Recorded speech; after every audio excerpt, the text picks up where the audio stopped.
मैंने मामा की आंखों में देखा और एक मुस्कुराहट के साथ कहा, मामा, मैं तुमसे कुछ कहना चाहती हूँ, एक दोस्त के नाते। मामा ने कहा, बिल्कुल कह सकती हो।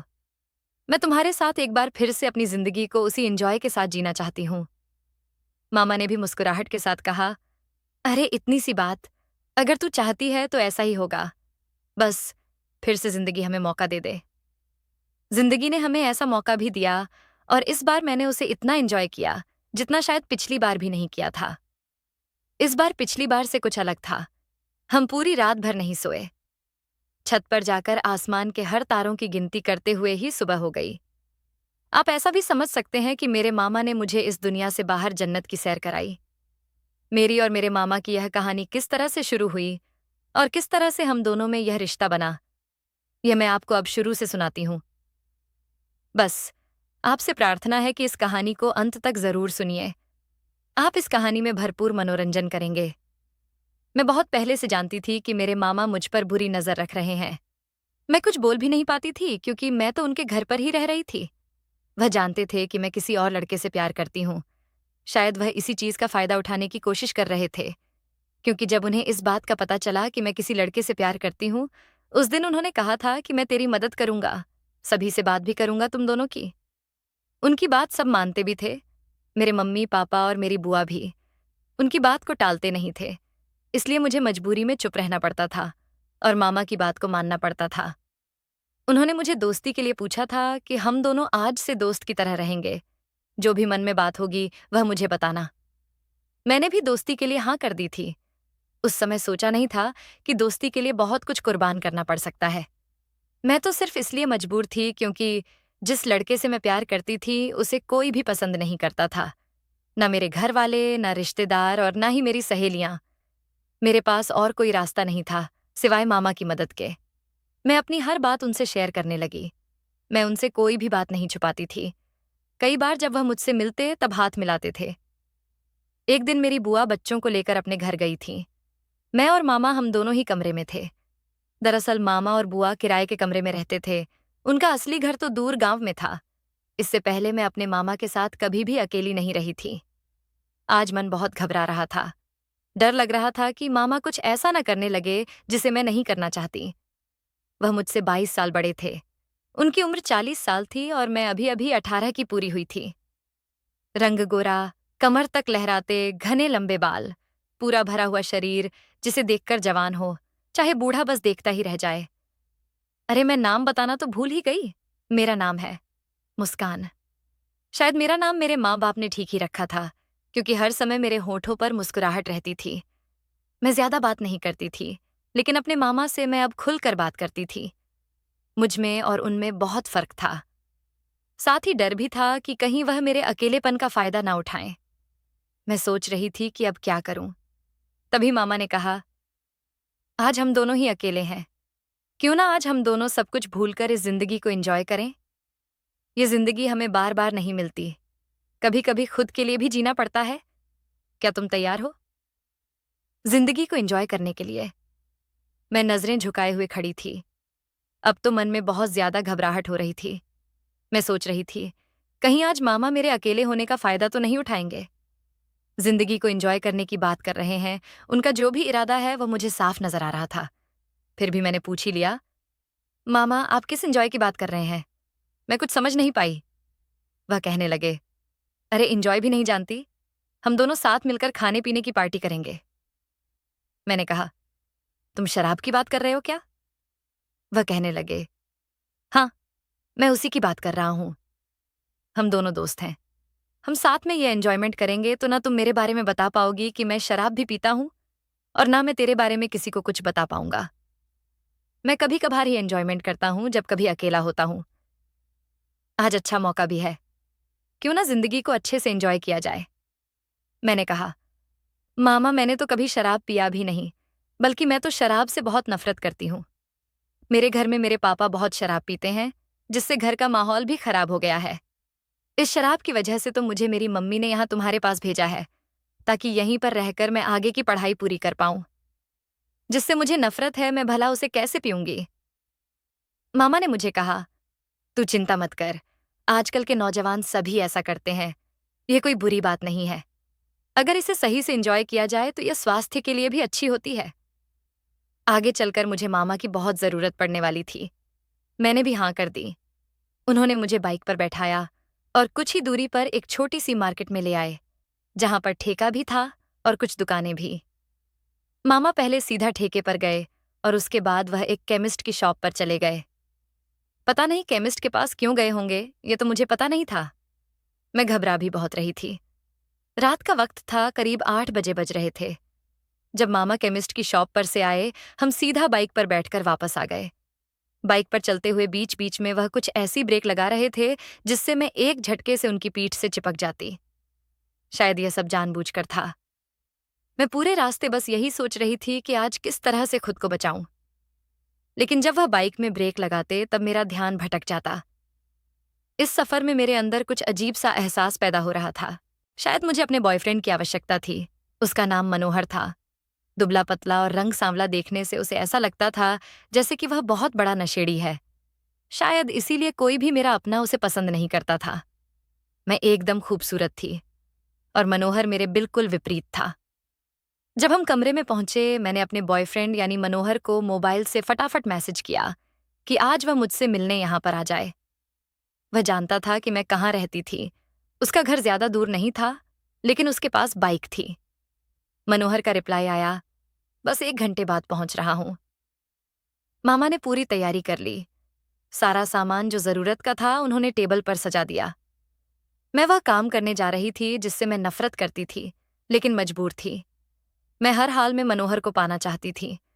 मुझे उसके सिवा और कुछ भी दिखाई नहीं देता था। कोई भी उसके बारे में कुछ भी कहता था तो मैं सीधा उससे कह देती थी, चाहे मेरा अपना ही क्यों ना हो।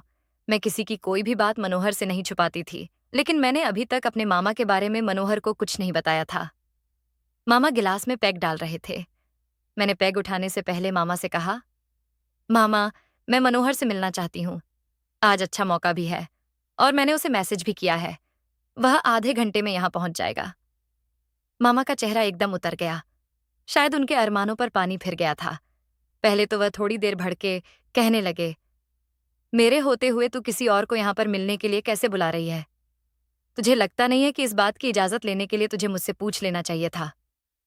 मैंने कहा, मामा, तुम जिस चीज के लिए मौका ढूंढ रहे थे वह तो तुम कर ही रहे हो। मैं तुम्हारी यह बातें किसी से नहीं कहूंगी, लेकिन तुम भी मेरे बारे में सोचो। वह कहने लगे, मैंने तुम्हारे लिए यह सब खर्च किया। हम दोनों भी तो दोस्त की तरह हैं। क्या आज मनोहर को मैसेज करके यहाँ बुलाना जरूरी था? खैर, चलो, अब जब बुला ही लिया है तो फिर इसे पीने का भी क्या फायदा? मैंने मामा से कहा, नहीं मामा, तुमने इतना खर्चा किया है और मैंने भी तुम्हें यह करने की इजाजत दी थी, इसलिए मैं तुम्हारे साथ जरूर एंजॉय करूंगी। वह कोई ऐसी शराब लेकर आए थे जिसे पीकर मुंह से स्मेल भी नहीं आती थी। उन्होंने पहले ही बता दिया था कि ऐसी शराब भी है जिसे पीने के बाद किसी को पता भी नहीं चलता और पीने के लिए भी अच्छी होती है। वह साथ में कोल्ड ड्रिंक भी लेकर आए थे। कोल्ड ड्रिंक के स्वाद में मैं भी उसे पी गई। हालांकि मामा ने मुझे इसे पीने के लिए मजबूर नहीं किया था, लेकिन जो कुछ अरमान मेरे अंदर जगे थे वह अभी भी जगे हुए थे। मनोहर भी आने वाला था, इसलिए मैं बस नशे में बह जाना चाहती थी। मनोहर से मेरी इस तरह की पहली मुलाकात थी। आते जाते रास्तों पर अक्सर हमारी मुलाकातें होती रहती थीं। बस फोन पर घंटों घंटों तक बातें होती रहती थीं। आज हम दोनों एक साथ पूरी रात साथ रहने वाले थे। कुछ देर बाद मुझे नशे का एहसास हुआ, जो मुझे इतना अच्छा लगा कि मैंने मामा से कहा, मामा, मुझे एक और पैग बना कर दो। उन्होंने कहा, मुस्कान, तू खुद को संभाल भी पाएगी? अभी तेरा बॉयफ्रेंड आएगा तो फिर वह क्या सोचेगा? मैंने कहा, मामा, अब जो होगा देखा जाएगा। बस तुम मुझे एक और पैग बना कर दे दो। मैंने दूसरी पैग भी लगा ली। अब तो मेरे कदम बिल्कुल ही लड़खड़ा रहे थे। मामा ने मुझे कहा, मुस्कान, अभी भी वक्त है। मनोहर को मैसेज करके कह दे कि अब वह वापस चला जाए। तू उससे मिलने की स्थिति में नहीं है। मामा ठीक कह रहे थे, लेकिन मैं तो मैसेज लिखने के लायक भी नहीं थी। मेरे हाथ पांव अब ठीक तरह से काम करना बंद कर गए थे, कदम लड़खड़ाने लगे थे। मैंने कहा, मामा, मैं तो मैसेज भी नहीं लिख सकती। मामा ने झट से मेरा फोन लिया और कहा, कोई बात नहीं, मैं भेज देता हूं। उन्होंने पता नहीं क्या क्या लिखा होगा। बस उन्होंने मनोहर को आने से मना कर दिया था, इतना मुझे पता है। मैं बिस्तर पर सोने के लिए जा रही थी, लेकिन जैसे ही खड़ी हुई, मुझे धक्का लग गया और मैं सीधे मामा के ऊपर ही जा गिरी। मामा ने मुझे पकड़ा और मुझे चोट लगने से बचाया। फिर उन्होंने मुझे अपनी मजबूत बाहों में उठाया और बिस्तर पर लेटा दिया, जहां मैं सोया करती थी। दरअसल जहां मामा का कमरा था, वहां 2 कमरे थे। एक में मैं और उनका बड़ा बेटा साथ में सोते थे और दूसरे कमरे में बुआ, मामा और उनका छोटा बेटा। वैसे मामा मेरे फूफा लगते थे, लेकिन मैं उन्हें मामा ही कहती थी। वह मेरी सगी बुआ के पति थे। मामा कुछ देर मेरे पास बैठ गए और मुझसे बातें करने लगे। वह कहने लगे, मुस्कान, मैंने तो आज की जिंदगी को एंजॉय करने के लिए बहुत कुछ सोच कर रखा था। मैंने सोचा था कि हम दोनों बाइक पर बैठकर एक लॉन्ग ड्राइव पर चलेंगे और फिर देर रात को वापस आ जाएंगे। वह जानते थे कि मुझे बाइक पर लंबे सफर करना बहुत पसंद है और साथ ही तेज रफ्तार में चलना भी मुझे बहुत पसंद था। जब भी मैं मामा के साथ बाइक पर बैठती, उनसे बस यही कहती, मामा और तेज चलाओ। वह जितना तेज चलते मुझे उतना ही अच्छा लगता। जब मामा ने लॉन्ग ड्राइव पर जाने की बात कही, तब मैं एकदम से चौकस हो गई। मैंने कहा, मामा, मैं तैयार हूं। मैं जिससे नफरत करती थी, उसे पीकर मैं जैसे अपना आपा ही खो बैठी। समझ नहीं आ रहा था कि क्या कर रही थी। मामा जो मुझसे करवा रहे थे, मैं बस उस काम के लिए हाँ करती जा रही थी। मामा ने कहा, क्या तू ठीक तरह से बाइक पर बैठ भी पाएगी? अगर कहीं गिर गई तो मुसीबत हो जाएगी। मैंने कहा, मामा मुझे कुछ नहीं होता, बस आप चलिए। अब मेरे मन से वह घबराहट व डर बिल्कुल खत्म हो गया था, जो पहले मामा के लिए था। मैं मामा के साथ बाइक पर बैठ गई, बहुत संभलते हुए। फिर मामा ने कहा, मुझे कमर से कसकर पकड़ लो। फिर मैंने अपने दोनों हाथ मामा की कमर की तरफ बढ़ा दिए। पहले मैंने उन्हें कमर से हल्के हाथों से पकड़ा था, लेकिन जब मामा ने बाइक चलानी शुरू की और रफ्तार को तेज करना शुरू किया, तब मुझे उन्हें जोर से कसकर पकड़ना पड़ा। मैं उनसे अब पूरी तरह चिपक कर बैठी थी और अपनी आंखें बंद करके बाइक की रफ्तार को महसूस कर रही थी, लेकिन मामा शायद कुछ और महसूस कर रहे थे।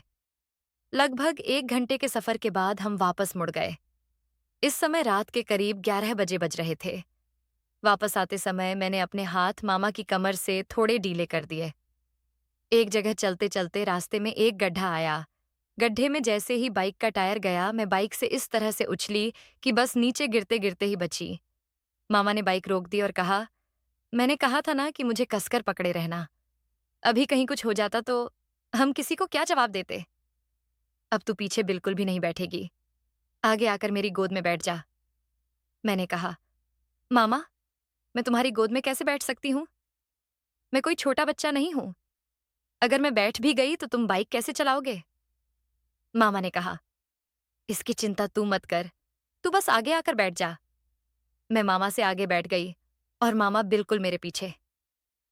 मामा मुझसे पूरी तरह चिपके हुए थे। किसी मर्द के इस तरह से इतना करीब मैं कभी नहीं गई थी, जितना आज मामा के साथ आगे बैठकर गई थी। पीछे बैठकर तो मेरा कुछ हिस्सा ही मामा से चिपका हुआ था, लेकिन आगे बैठकर मैं पांव से लेकर पीठ तक मां से एकदम सटी हुई थी। बीच बीच में मामा का मुंह पर इतना वजन पड़ जाता कि मैं आगे की तरफ झुक जाती। अब मामा तेज रफ्तार में नहीं, बल्कि आराम से चल रहे थे, क्योंकि शायद वह इस सफर को और लंबा खींचना चाहते थे। मेरी धड़कन अपने आप तेज हो रही थी, क्योंकि यह एहसास कुछ अलग ही था। सच कहूं तो मुझे भी बहुत अच्छा लग रहा था। हम करीब रात के 12 बजकर 30 मिनट बजे कमरे में वापस पहुंच गए। अब स्थिति कुछ और हो चुकी थी। पता नहीं क्यों मुझे अपने मामा के अंदर मनोहर दिखाई दे रहा था। मुझे ऐसा लग रहा था कि जैसे मैंने मैसेज करके मनोहर को बुलाया था और वह मेरे साथ है। अंधेरा भी था और किसी पुरुष की मौजूदगी भी। बाइक से उतरते समय मैंने मामा के गले में अपनी बाहें डाल दी और कहा, मुझे यहां से उठाकर ले चलो, मैं चल नहीं पाऊंगी। फिर मामा ने मुझे उठाया और बिस्तर पर जाकर लेटा दिया। मैं सोई नहीं थी। मामा ने कहा, मुस्कान, कैसा लगा तुझे? ये एंजॉय। मैंने कहा, मामा, यह दिन मेरी जिंदगी का सबसे अच्छा दिन रहा। मैं इस दिन को कभी नहीं भूलूंगी। फिर मामा ने कमरे की लाइट बंद की और दरवाजा बंद करके अपने कमरे में सोने चले गए। मैं तो सोच रही थी कि शायद मामा मेरी इस हालत में मेरा फायदा जरूर उठाएंगे, लेकिन उन्होंने कोई भी ऐसा कदम नहीं उठाया, न कुछ ऐसा किया जो मेरे मन में ख्याल पैदा हो रहा था। थोड़ी देर सोचने के बाद मैं चुपचाप गहरी नींद में सो गई। सुबह उठकर मेरा पूरा बदन दर्द से अकड़ रहा था। मैंने मामा से कहा, मामा मेरा पूरा शरीर दर्द कर रहा है। मामा कहने लगे, शरीर में दर्द तो मेरे भी है। शायद रात को लॉन्ग ड्राइव की वजह से यह हुआ। हाँ, शायद ऐसा ही हुआ होगा, क्योंकि सड़क पर बीच बीच में गड्ढे भी आते रहते थे। चाहे कुछ भी था, लेकिन मामा के साथ यह एंजॉय के पल मैंने बहुत एंजॉय किए। मनोहर की उम्र भी 18 साल ही थी। मैं और मनोहर हम दोनों एक ही क्लास में पढ़ते थे, जब से हमारे बीच में एक दूसरे के लिए प्यार जगा। उस समय हम 10वीं कक्षा में पढ़ते थे। सिर्फ नजरें ही मिलती थीं, बात नहीं होती थी। स्कूल छोड़ने के बाद ही मेरी और मनोहर की बातें होने लगीं। पता नहीं यह प्यार था या सिर्फ अट्रैक्शन, क्योंकि उसमें ऐसा कुछ खास नहीं था, लेकिन फिर भी वह सबसे खास लगता था। मेरे मामा तो कई बार कहते थे कि उसका चेहरा देखकर लगता है कि वह कोई नशा करता है। उसके चेहरे पर वह चमक है ही नहीं जो इस उम्र में सभी के चेहरे पर होती है। कहीं ऐसा ना हो कि तेरी शादी होने के बाद तुझे हमेशा के लिए पछताना पड़े। पहले तुझे कंफर्म कर लेना चाहिए कि सचमुच वह कोई नशा नहीं करता। कौन माँ बाप है जो अपनी बेटी को जानबूझकर किसी ऐसे लड़के के हाथ में सौंपेंगे जो कोई काम भी नहीं करता हो और बस लड़कों के साथ घूमना फिरना ही उसकी जिंदगी हो। मामा ठीक ही कहते थे, लेकिन मुझे ये सभी बातें कड़वी लगती थीं, क्योंकि आंखों पर मनोहर के प्यार की पट्टी जो बांध रखी थी। मैंने कभी उसे शक्ल सूरत से नहीं देखा, मुझे तो बस उसकी उन आंखों से प्यार था जो मुझे हर रोज देखती रहती थी। एक दिन मामा ने मुझे कहा, मुस्कान, अगर तुझे पता चले कि वह सच में कोई नशा करता है, तो क्या तू फिर भी उससे शादी करेगी? मैं थोड़ी देर चुप रही, फिर कहा, मामा नशा तो आप भी करते हैं। अगर आपको नशा एंजॉय लगता है तो फिर उसके नशा करने ना करने से क्या फर्क पड़ता है? वैसे भी मैंने उससे कई बार पूछा है कि वह कोई नशा तो नहीं करता। वह अपनी माँ की सौगंध खाकर कहता है कि वह कोई नशा नहीं करता है। फिर मामा कहने लगे, मैं इसे एंजॉय इसलिए कहता हूँ, क्योंकि अगर इसे कभी कभार एंजॉय के लिए पिया जाए तो यह एंजॉय बन जाता है, और यदि हर रोज पिया जाए तो वह आदत बन जाती है। अगर मैं ऐसे नशे करता जो आजकल की पीढ़ियां कर रही हैं, तो मैं अभी तक जिंदा नहीं होता। मेरे चेहरे से या मेरे शरीर से तुझे लगता है कि मैं कोई इतना नशा करता हूँगा जिससे मेरे घर वाले भी परेशान हों और मेरा शरीर भी कमजोर हो। मैंने अपनी जिम्मेदारी को पहले रखा है, नशे को बाद में। मैं कभी कभार ही एंजॉय करता हूँ जब अकेला होता हूँ।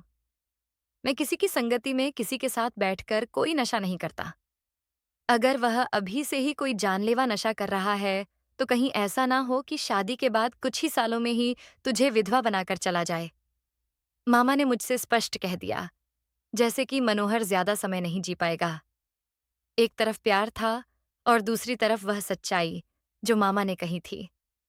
मामा ने मुझे उससे अलग होने के लिए नहीं कहा। उन्होंने कहा कि तू चाहे तो उसे अभी सुधार सकती है, अगर सचमुच वह कोई नशा कर रहा है, वरना वह कभी नहीं सुधरेगा। फिर मैंने मामा से कहा, मामा, मैं कैसे पता करूं कि वह कोई नशा करता है? तुम ही कोई उपाय बताओ। मामा ने कहा, तू चिंता मत कर, जब कभी पता लगेगा तो तुझे भी बताऊंगा। कुछ ही दिन बाद सचमुच मामा ने उसे अपने दोस्तों की टोली के साथ धुआं उड़ाते हुए देखा। मामा ने अपने फोन में चुपके से उनकी वीडियो बना दी थी। वह कोई सफेद रंग का पाउडर एक कागज के ऊपर जलाकर उसे सूंघ रहे थे, और फिर थोड़ी देर बाद सभी लड़के इस तरह से लुढ़क गए जैसे कि उन्हें दिन दुनिया की कोई खबर ही ना हो। मुझे मामा ने बताया कि वह कोई छोटा मोटा नशा नहीं था, उसे हेरोइन कहते हैं। वह एक जानलेवा नशा है जो बहुत जल्द ही अपनी आदत भी डलवा देता है, और इसका सेवन करने वाले को बहुत जल्दी ऊपर भी पहुंचा देता है। इतना तो था कि मैं ऐसा नशा करने वालों के बारे में पहले भी बहुत सुन चुकी थी, क्योंकि कहीं ना कहीं अखबारों या खबरों के माध्यम से किसी की मौत की खबर अक्सर सुनती रहती थी। सचमुच यह कोई ठीक नशा नहीं था। मुझे उस वीडियो में मनोहर साफ साफ दिखाई दे रहा था जब वह उस ड्रग्स को ले रहा था। मेरे घर वाले और रिश्तेदार मुझसे ठीक तरह से बात भी नहीं करते थे। सब यही चाहते थे कि मैं उस लड़के की तरफ से अपना ध्यान हटा दूं। उस वीडियो को देखने के बाद सचमुच मेरी आंखों से मनोहर के लिए वह इज्जत व प्यार हमेशा के लिए खत्म हो गया। मैंने सिर्फ उसे एक बार मैसेज किया और कहा, तुम्हारी जिंदगी में नहीं, सिर्फ ड्रग्स है। वह नशा इतना महंगा था कि लड़कों को चोरी करने तक मजबूर कर देता था, क्योंकि उन्हें वह नशा चाहिए होता था और पैसे इतने होते नहीं थे उनके पास। मैं अपने मामा को गलत सोच रही थी कि वह दोस्ती की आड़ में कुछ गलत करेंगे, लेकिन वह तो मुझे सही रास्ता दिखा रहे थे एक दोस्त बनकर। एक दिन में रोते हुए मामा के गले से लग गई। मुझे अपने मन का वह बोझ हल्का करना था, जो अब तक मनोहर नाम के लड़के का मेरे दिलो दिमाग पर जगह बनाए बैठा था। जब सभी को पता चला कि मैंने मनोहर से रिश्ता तोड़ दिया है, तो सभी बहुत खुश हुए। मैं अच्छी खासी पढ़ाई कर रही थी, पढ़ने में बहुत इंटेलिजेंट भी थी, लेकिन मेरा ध्यान भटक चुका था। वह तो अच्छा हुआ, जो उस रात मनोहर नहीं आया। मामा ने उसे मैसेज करके बता दिया था कि वह ना आए। यदि मामा ऐसा नहीं करते, तो शायद मैं अपना बहुत कुछ खो बैठती। कई बार हमारी आंखों का अट्रैक्शन हमें प्यार लगने लगता है और हम सिर्फ अपना प्यार पाने के लिए अपनों को नाराज कर बैठते हैं। कभी भी सोच समझकर फैसला नहीं लेते हैं। आखिर हमारे अपने भी तो हमारा भला ही चाहते हैं। किसी भी इंसान से रिश्ता जुड़ने से पहले उसके बारे में जान लेना बहुत जरूरी होता है, वरना हमें फिर सारी उम्र पछताना पड़ सकता है। मुस्कान ने अपनी अधूरी पढ़ाई को जारी रखा और एक दिन बहुत अच्छे घर का रिश्ता उसके दरवाजे पर आया। ये रिश्ता देखकर मुस्कान भी बहुत खुश थी। उसने अपने मामा से गले लगकर कहा, मामा, आज मेरी जिंदगी जो भी है वह आपकी देन है। उसने मामा की आंखों में देखा और एक मुस्कुराहट के साथ कहा, मामा, मैं तुमसे कुछ कहना चाहती हूँ, एक दोस्त के नाते। मामा ने कहा, बिल्कुल कह सकती हो। मैं तुम्हारे साथ एक बार फिर से अपनी जिंदगी को उसी एंजॉय के साथ जीना चाहती हूँ। मामा ने भी मुस्कुराहट के साथ कहा, अरे इतनी सी बात, अगर तू चाहती है तो ऐसा ही होगा। बस फिर से जिंदगी हमें मौका दे दे। जिंदगी ने हमें ऐसा मौका भी दिया, और इस बार मैंने उसे इतना एंजॉय किया जितना शायद पिछली बार भी नहीं किया था। इस बार हम पूरी रात भर नहीं सोए। छत पर जाकर आसमान के हर तारों की गिनती करते हुए ही सुबह हो गई। आप ऐसा भी समझ सकते हैं कि मेरे मामा ने मुझे इस दुनिया से बाहर जन्नत की सैर कराई। दोस्तों, यह जिंदगी हमें बार बार मौके नहीं देती। हमें खुद के लिए भी समय निकालना पड़ता है। कभी कभार सब कुछ भूलकर खुलकर जीना चाहिए। और हाँ, किसी भी इंसान के बारे में कुछ भी समझने से पहले हमें उसके बारे में जान लेना चाहिए। इस कहानी से मैं आपको यही प्रेरणा दे सकती हूँ। तो दोस्तों, आपको यह कहानी कैसी लगी? उम्मीद करती हूँ कि जरूर पसंद आई होगी। कहानी में अंत तक बने रहने के लिए आप सभी का बहुत बहुत धन्यवाद। अगर चैनल पर पहली बार आए हो, तो प्लीज जाते जाते चैनल को सब्सक्राइब अवश्य करते जाएं। मेरे इस चैनल पर आपको इसी तरह की रोमांटिक और दिल छू लेने वाली कहानियां हमेशा मिलती रहेगी। चलिए, जल्द मिलती हूँ अगली बार किसी और कहानी के साथ। तब तक के लिए मेरा प्यार भरा नमस्कार।